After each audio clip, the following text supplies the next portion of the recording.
Hola queridos hermanos y hermanas, mis amigos, todos ustedes que me ven en este momento por medio de este video. Un abrazo fuerte a todos ustedes. Espero encontrarles bien bajo la gracia, protección, la bendición de Dios. Bueno, aquí estamos reunidos una vez más por medio de este canal, Palabra Sencilla y Pura, para nuestro estudio, para recapitular el estudio de la lección número 4 de la serie de estudios de este segundo trimestre. Bueno, hoy, 24 de abril de 2021, la lección 4, cuyo tema es Más vale dos que uno. Más vale dos que uno. El objetivo es mostrar la importancia de convivir en medio de una generación individualista. Ok. Creo que todos hemos de concordar, estar de acuerdo que el mundo cada vez más es individualista, es egoísta, más pensando cada uno en sí mismo, viviendo aislado de todo y de todos. Bueno, parece que las cosas están tomando así totalmente el corazón de la gente en lugar de las personas, ¿cierto? Ya conoce el dicho popular por ahí que estamos amando más las cosas que las personas. Bueno, personas deben ser amadas y cosas usadas. A veces usamos personas y amamos cosas. Y en algún momento vamos a descubrir, a veces de la manera más triste, que las cosas jamás podrán suplir en nuestras vidas lo que hacen las personas, las amistades, los relacionamientos. ¿Ok? Bueno, Eclesiastes capítulo 4, versículo 9, la primera parte del versículo, que es el texto básico de nuestro estudio, nos dice así: más valen dos que uno solo. Más vale dos que uno solo.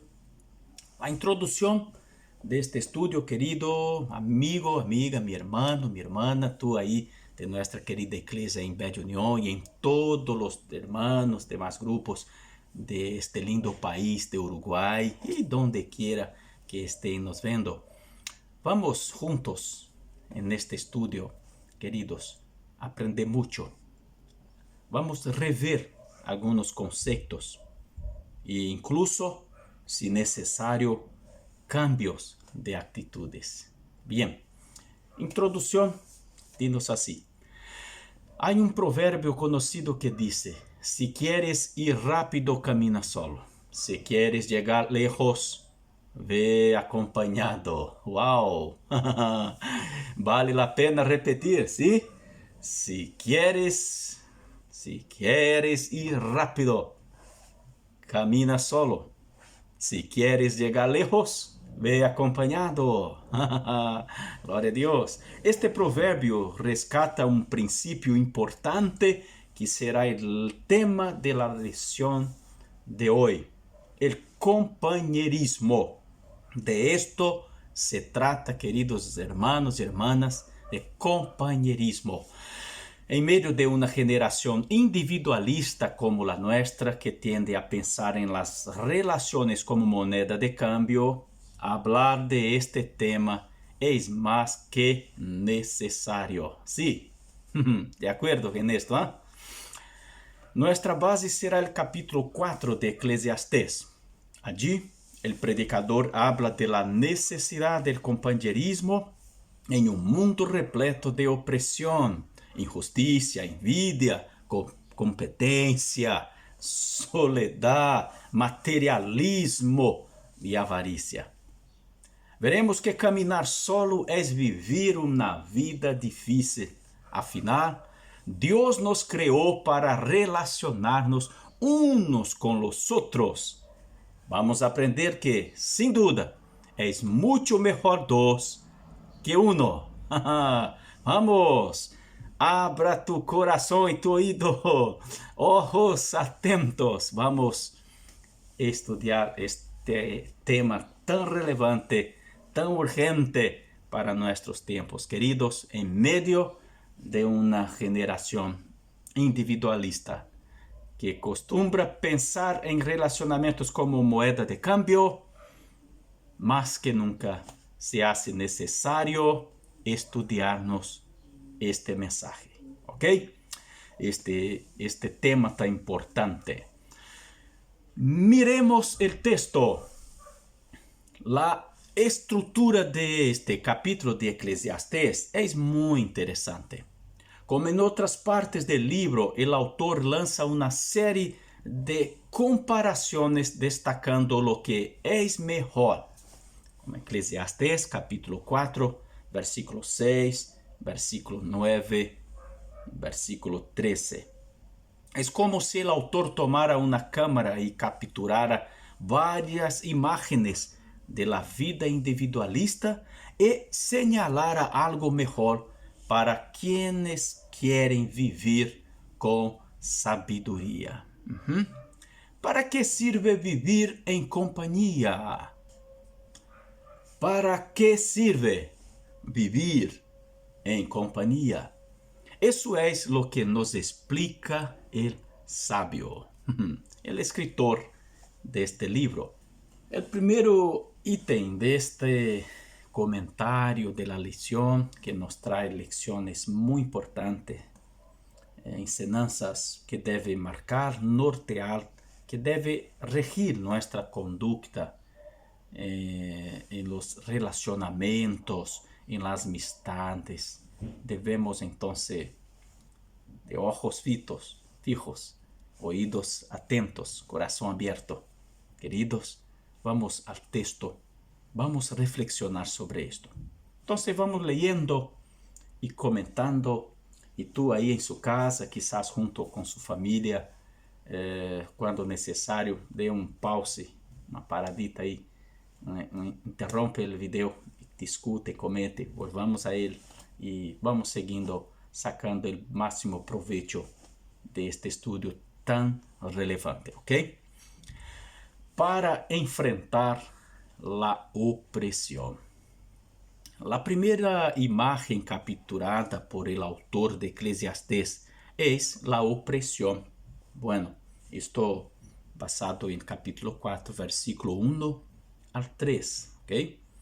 Desde el versículo 1 vemos tres cosas trágicas: explotación en los tribunales, el dolor y la tristeza en la vida de personas inocentes, el descuido de aquellos que podrían verlos consolados.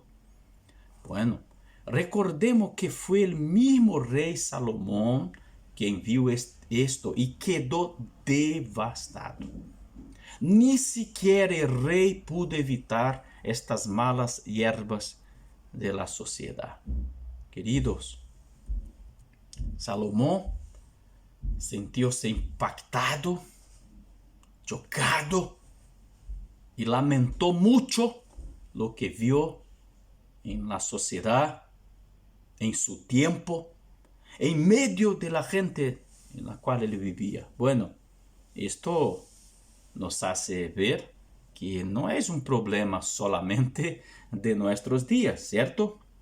En verdad, desde que el pecado entró en el mundo, que explotación en los tribunales, que dolor y la tristeza en la vida de personas inocentes, el descuido de aquellos que podrían haberlos consolado, queridos, estos son males que acompañan a la humanidad desde que el pecado entró en la historia de la humanidad, en la vida nuestra. Bueno, son reacciones malas, actitudes malas, acciones malas.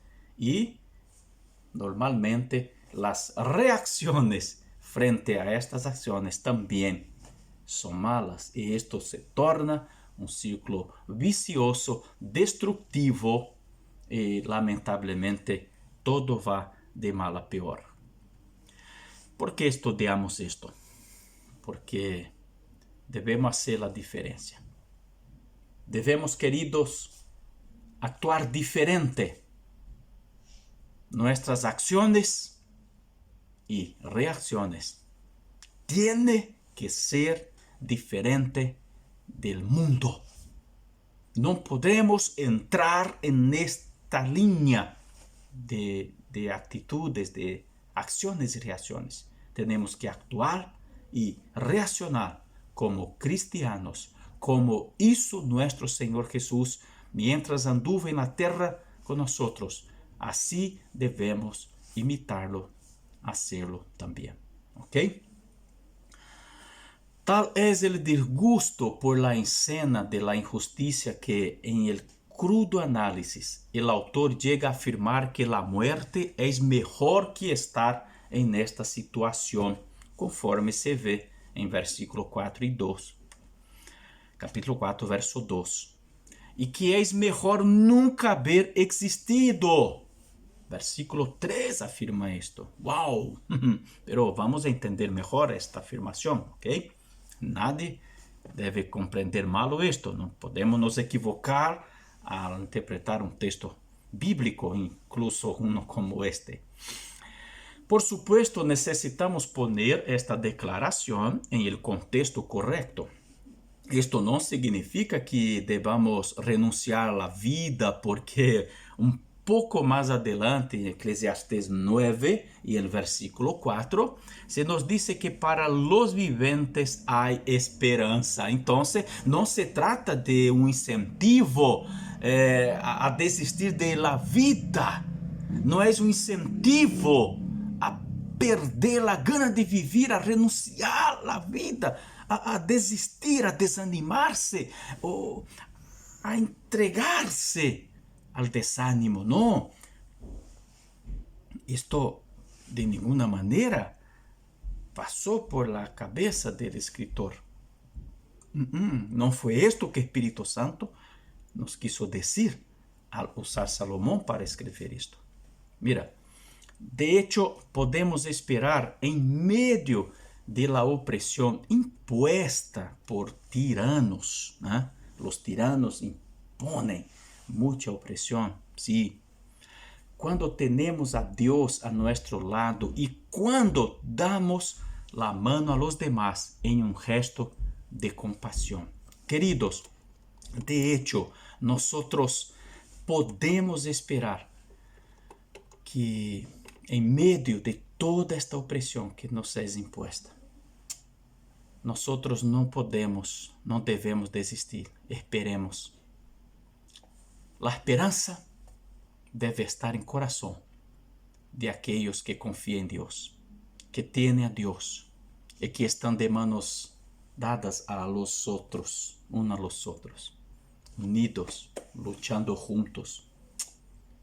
No uno contra otros, sino uno por los otros. Esto que la palabra del Señor nos enseña. Por esta razón podemos resumir este primer punto diciendo que el compañerismo, que aún será destacado por Salomón más adelante en este capítulo, es importante para enfrentar la opresión. De lo contrario, enfrentaremos solos la realidad a veces opresiva. Compañerismo. Nunca la soledad. El compañerismo es una bendición entre cónyuges, familias, hermanos, amigos, compañeros de labor, todo. Ministerial también, en todos los aspectos de nuestra vida, el compañerismo es importante. Solo se pondrá mucho más difícil, mucho más opresivo. Tenemos mucho menos posibilidad de ganar las batallas diarias de nuestra vida en este mundo de egoísmo, lleno de maldad. El compañerismo, querido, es una bendición y debemos practicarlo. Bueno, en el segundo ítem, para enfrentar la envidia. Después de haber abordado el primer problema, el predicador continúa diciendo, he visto, aún en el capítulo 4, ¿ok? Ahora la pregunta que se nos pone en la rivalidad hacia el próximo es el virus de la envidia. Conforme versículo 4 al 6. Dice: he visto que todo trabajo y toda obra hábil que se hace es el resultado de la rivalidad entre el hombre y su prójimo. También esto es vanidad y correr tras el viento. El predicador se da cuenta del implacable deseo de superar a los demás socialmente. La envidia se manifiesta a veces de una manera sutil. Por ejemplo, cuando el trabajo que debería ser la bendición de Dios comienza a convertirse en una carrera apresurada por el dinero y el estatus. Es así como a veces el exceso de trabajo puede ser síntoma de envidia por lo que tienen los demás. ¿Verdad? ¿Verdad? Muchos quieren tener cosas, comprar cosas, adquirir cosas o subir en el rango, en la empresa, alcanzar puestos más importantes que otros y otros. Y por trás de esto, sutilmente, puede estar la envidia. Y esto lleva el envidioso a actuar de manera mala, insana. Lamentablemente, el egoísmo a veces lleva a persona a esto. Queridos, pensemos seriamente. Tenemos que hacer un análisis muy sincera, a menudo en nuestro corazón. ¿Ok? Ojos. Cuidémonos para que no estemos practicando quizás algo que nosotros mismos reprobamos. En respuesta, el sabio enseña que más vale un mano lleno de descanso, una mano llena de descanso. Una mano llena de descanso vale mucho más que dos manos llenas de enfado, de cansancio, de agotamiento, de estrés. Es mejor tener un poco, pero con paz en corazón, que tener mucho y tener angustia, dolor, desesperación. Sí, queridos. De hecho, ser envidiado por tus logros es malo, y esforzarse por lograr algo para superar a tu pareja es aún peor, o para superar a tu compañero de trabajo, para superar a sus compañeros de clase, de colegio, para superar a otros empresarios. ¿Qué pasa? Tener envidia de los logros de otros es malo, pero querer superarlos, querer ganar cosas, crecer más y más y más, esforzarse para esto, solamente para tornarse mejor que ellos, es aún peor. Sí, queridos. Cuando detectamos algún indicio de este problema, debemos recurrir a la verdad de que el compañerismo es un excelente antídoto para enfrentar la envidia. Uno debe regocijarse por los logros de los demás, no aspirar a ellos. No. Queridos, dentro de este tema de la envidia, voy a abrir un paréntesis aquí para hacer unas aclaraciones muy importantes. Hay muchos cristianos a los cuales faltan algo de madurez bíblica, que por falta de entendimiento bíblico, de conocimiento de la verdad, son engañados y son llevados a creer que la envidia de alguien, de otra persona, puede causar daños a vida de otro. O sea, Imagina, Juan tiene envidia de Pedro y por esto la vida de Pedro va a tener problemas. No, olvida esto no es verdad. ¿Dónde encontraste este tipo de cosas en las escrituras? La Biblia nunca enseña esto. Si Juan tiene envidia de Pedro, quien va a sufrir con la envidia es Juan. Ahora, ¿qué Juan puede hacer? Juan puede causar de outras maneiras algum dano na vida de Pedro. Por exemplo, vamos pensar que Juan e Pedro são companheiros de trabalho, ambos trabalham na mesma empresa. Então, Pedro prospera muito, é um empleado muito bueno, tudo que hace resulta bem, e Juan é malo, tem envidia de Pedro. A envidia de Juan não causa nenhum dano para Pedro, pero Juan pode hablar mentiras sobre Pedro, Juan pode levantar calúnias, falso testemunho, Juan pode sabotear o trabalho de Pedro. Assim, a persona envidiosa pode causar danos à vida de la outra, pero la envidia em si mesma, não. Então, não tenha medo de envidia.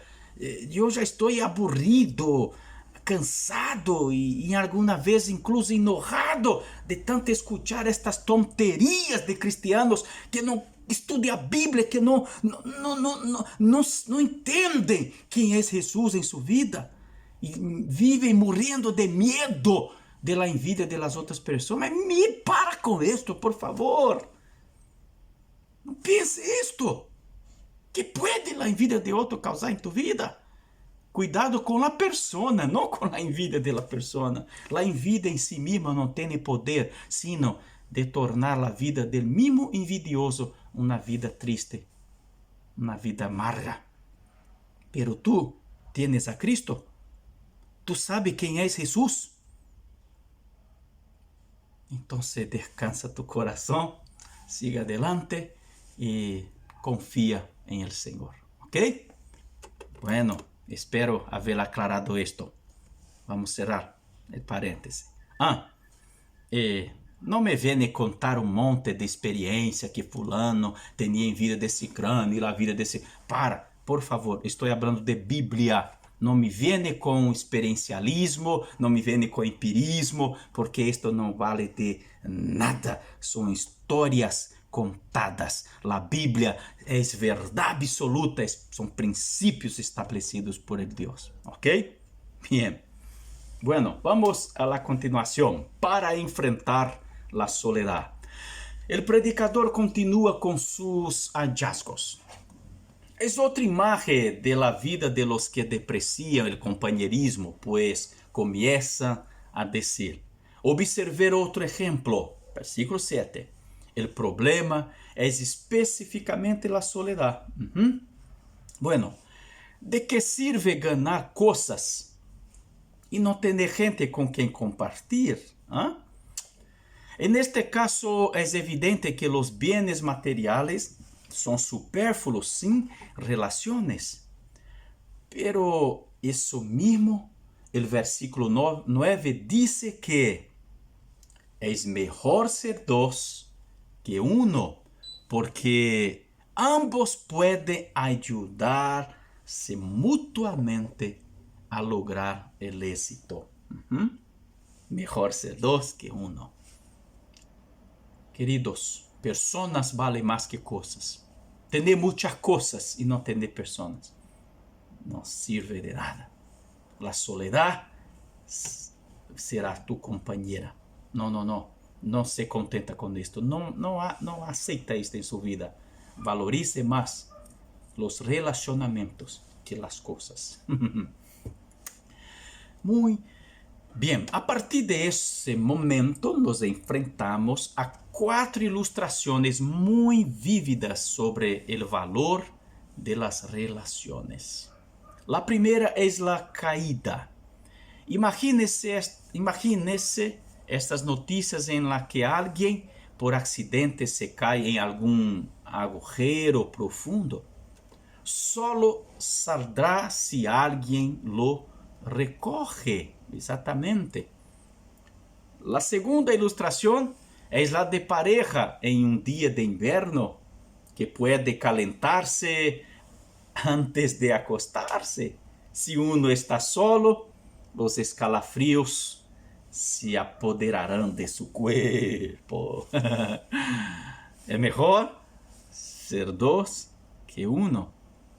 En tercer lugar tenemos la ilustración de la pelea, en la que alguien más débil es atacado, pero tiene la oportunidad de neutralizar al oponente al tener un amigo cerca.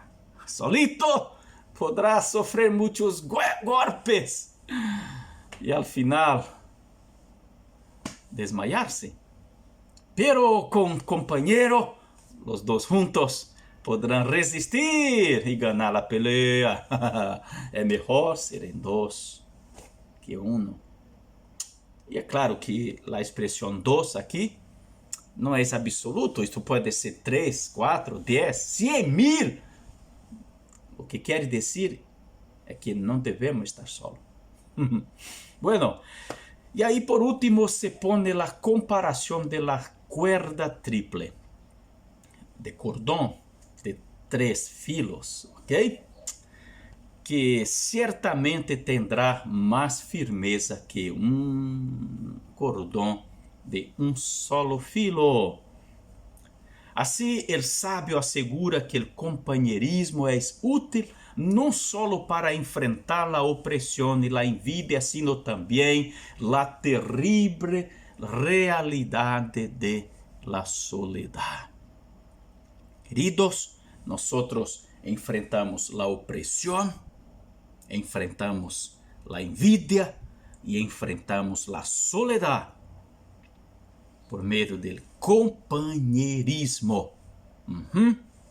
Já se dio cuenta de lo importante que es el compañerismo? Por esto, antes de seguirmos, pare un momentico ahí. Piénselo.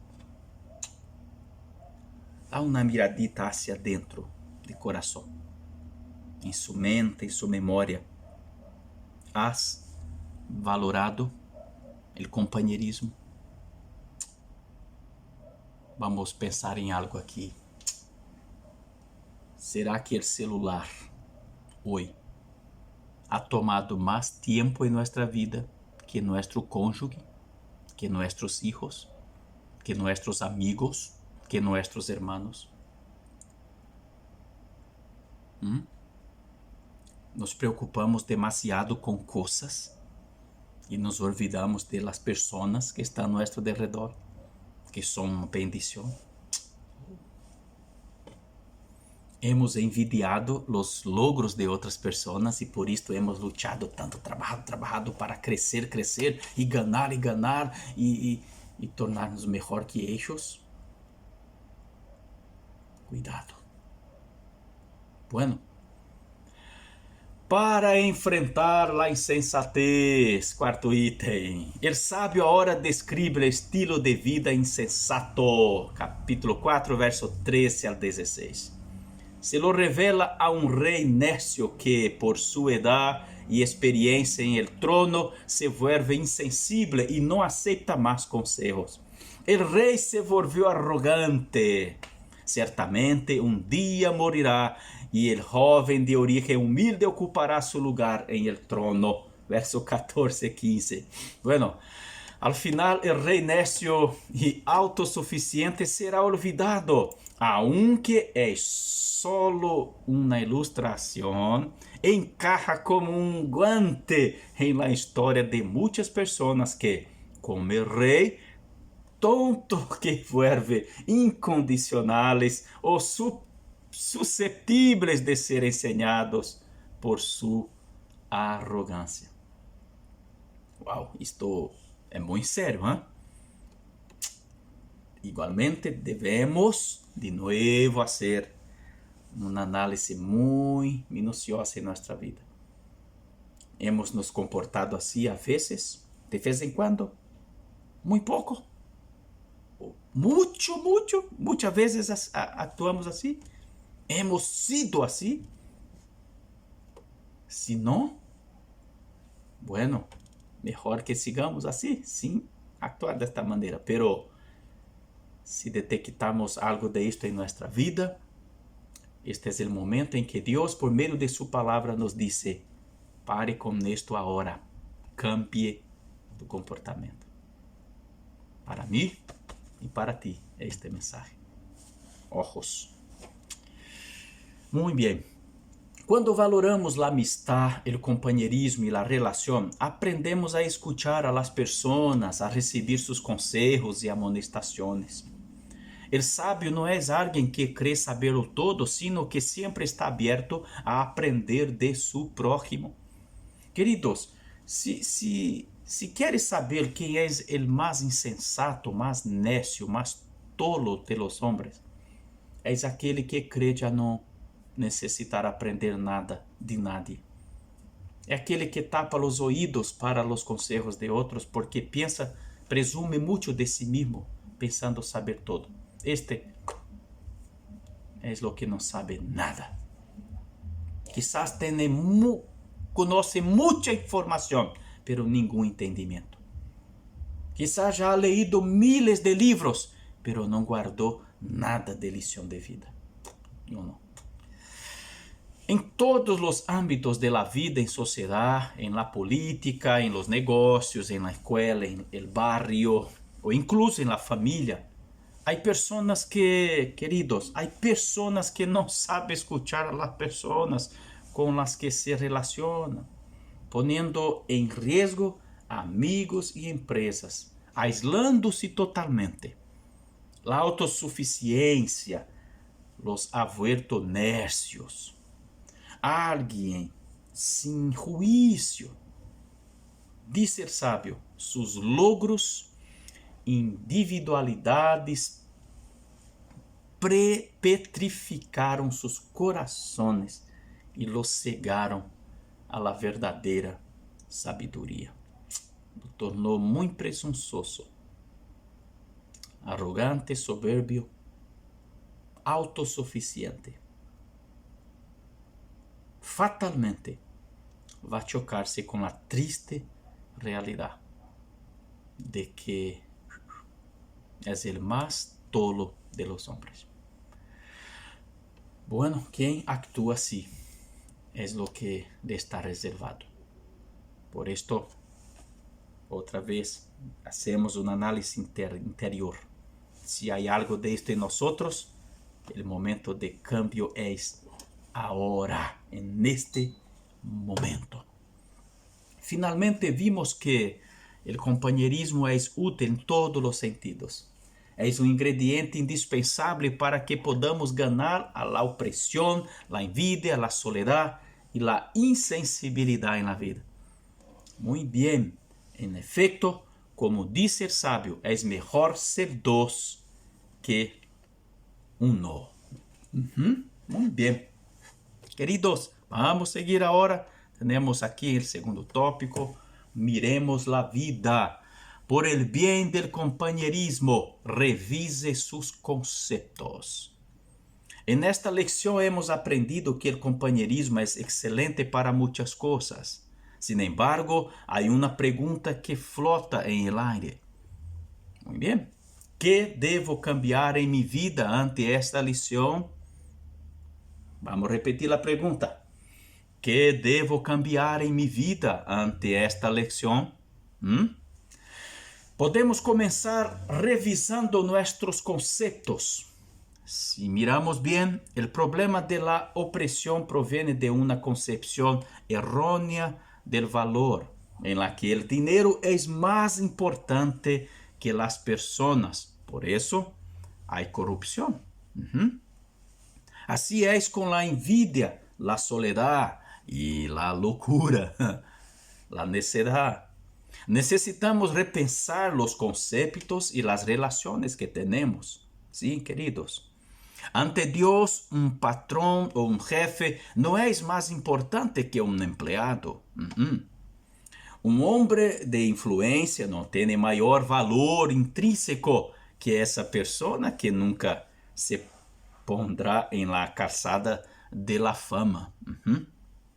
Quien entiende y acepta esto, recuesta la cabeza en la almohada en paz, sin la necesidad neurótica de hacer de cada ser humano que lo rodea un rival, priorizando las relaciones amistosas con las personas. Sí, por el bien del compañerismo, revise sus acciones. La vida cristiana es más que un concepto, es un estilo de vida. Así, además de nuestros conceptos, es vital revisar nuestras acciones. No basta, no es suficiente saber, comprender adecuadamente.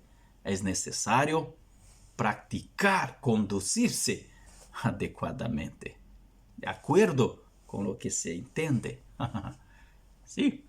Si no lo hacemos, corremos el riesgo de tener un discurso agradable, pero una vida dura que, como el papel de lija, provoca fricciones donde toca. Jesús nos llamó al gozo inefable y glorioso de la comunión. Sí, querido. De esta tierra, un cuerpo con varios miembros, su iglesia. Exactamente. Es hora de tender la mano, de luchar por la felicidad y el bienestar de los demás. Somos un cuerpo, somos una familia, debemos valorar unos a los otros, sobre todo por la salvación y santificación de quienes nos rodean. Deberíamos dedicar más tiempo a las personas y menos tiempo a las cosas. Nuestro Creador, que idealizó nuestras vidas, está principalmente interesado en vernos así. ¿Tiene relaciones marcadas por el compañerismo o el conflicto? ¿Tus relaciones es marcadas por el compañerismo o por el conflicto? ¿Tiene amigos de verdad? Há muitos que se vangloria de tener miles de amigos en redes sociales, pero en la realidad vive aislado, solito, en su rincón, en su universo que se resume en un celular o una computadora. No se relaciona con sus padres, sus hermanos, con sus hijos, con su cónyuge, con nadie. ¿De qué sirve miles de amigos virtuales? Se vive en la soledad miserable de su aislamiento. Levántate ahora y va a vivir la vida verdadera, con amigos, practicando el compañerismo. Valora a las personas que le rodean. Piénselo, piénselo, piénselo. Frente a todo lo que analizamos hasta este momento, queridos, vamos a mi compromiso.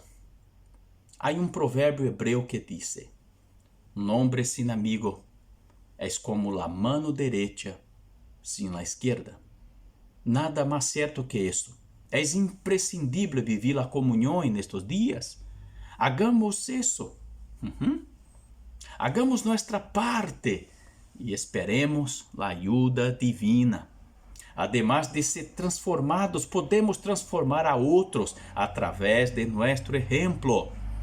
Le proponemos un desafío para cumplir esta semana.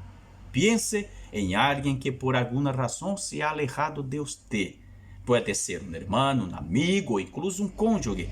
Envíe un mensaje, llame, visite.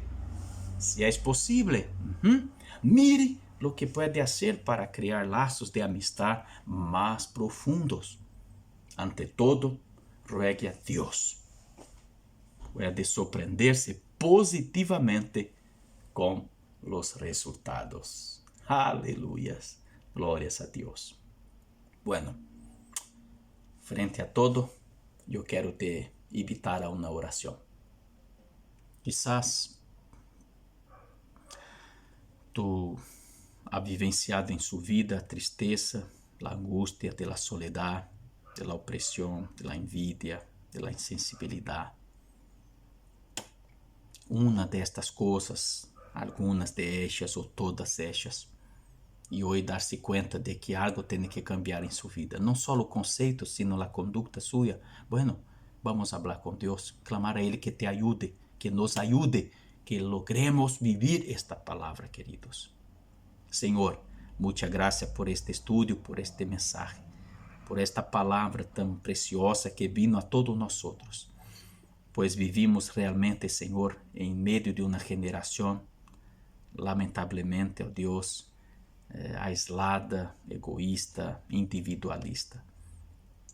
E nós outros, quizás sem sequer darmos conta, começamos a viver de igual maneira.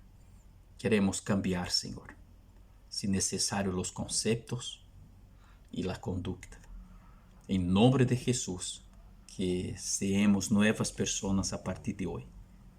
Que desfrutemos do companheirismo, desfrutemos de nosso cônjuge, de nossos filhos, padres, hermanos, amigos, companheiros, vecinos, que seamos pessoas relacionáveis, que cultivam os relacionamentos de maneira saudável, santa, justa, honesta, pura, que edificam, Senhor, justo como você nos ha ensinado nesta lição.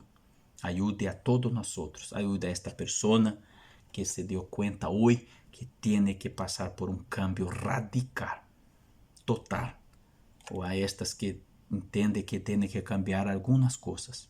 Bueno, seja um ou o outro caso, Senhor, todos queremos melhorar em nome de Jesus e viver uma vida mais plena, mais de acordo a que você tem preparado a nós outros. Em nome e para a glória de Cristo Jesus. Amém. E amém, Senhor. Amém.